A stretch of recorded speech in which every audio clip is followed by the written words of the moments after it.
Hello again, YouTube, and I'm back with an informational video for those folks that are been asking me about my kilowatt hours produced as far as input in from my solar array.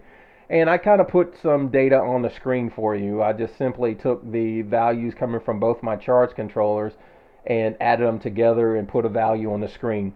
So as of right now, I produced today 14.5 kilowatt hours, and my battery bank is at 98%. Now, that's relevant in a sense that, my battery bank started out at this morning at 0% state of charge at 22 volts. So that's, I feel, essentially charged it back up to like 98%. And so, in order to get the number as far as efficiency, what you would consider efficiency, I suppose, what you would have to do is take my amp hour capacity. Just think of it like for right now at 400 amp hours. It's a little bit more than that, but I can honestly say that I pulled out 400 amp hours of my battery bank because the state of charge was 0% this morning, and at 22 volts. So that means I have more than 400 amp hours. But for all intents and purposes, when it's at 0% state of charge, then essentially, I took out at least 400 amp hours, and so I had to put back in 400 amp hours.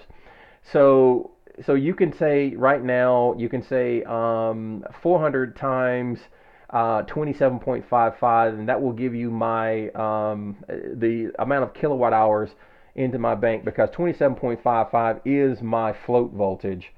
So that's essentially, that's float from me.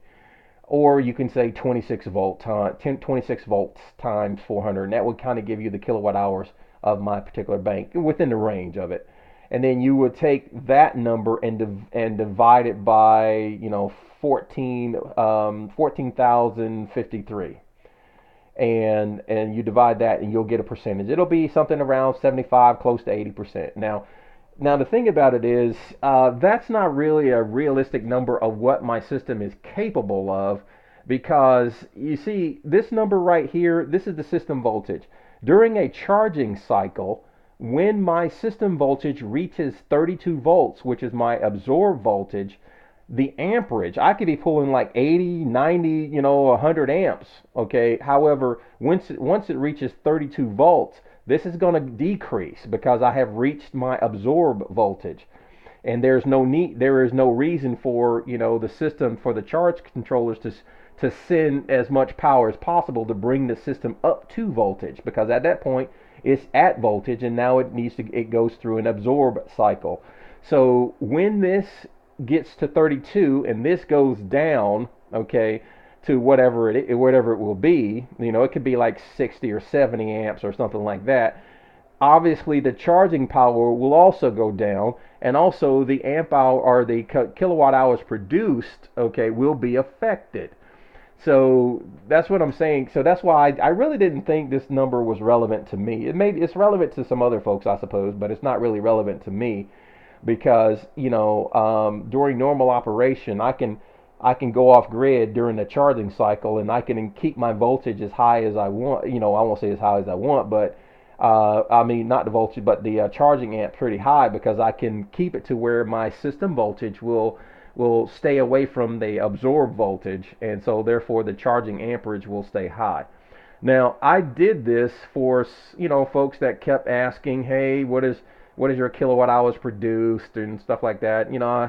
I figured, I was like, okay, I checked to see how hard it would be to add in there, and it wasn't that hard. So what happens is, essentially, I can, like, for instance, I'll go to Midnight Classic.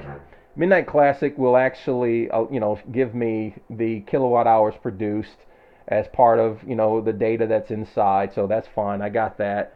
So I took that number and I went to the Morning Star, and you can see that, hey, I get the same kilowatt hours produced, and so essentially I added the two and put it on the screen.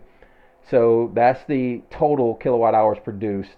Now, essentially, what I need to really truly charge my battery bank, I would say I probably need about 15, close to maybe 14.8, or around 14.8 or 15 kilowatts kilowatt hours to fully charge the bank. So you can take that and my kilowatt hours in my battery bank and divide it by that number, and you'll come up with about maybe close to 80%, 70, maybe 75, between 75 and 80% charging efficiency. But that number is dependent on the system voltage and when it hits the absorb voltage. So that right there, I mean, is it relevant? It's interesting to know and all that, but the key thing is, does my battery bank get charged? That's the key.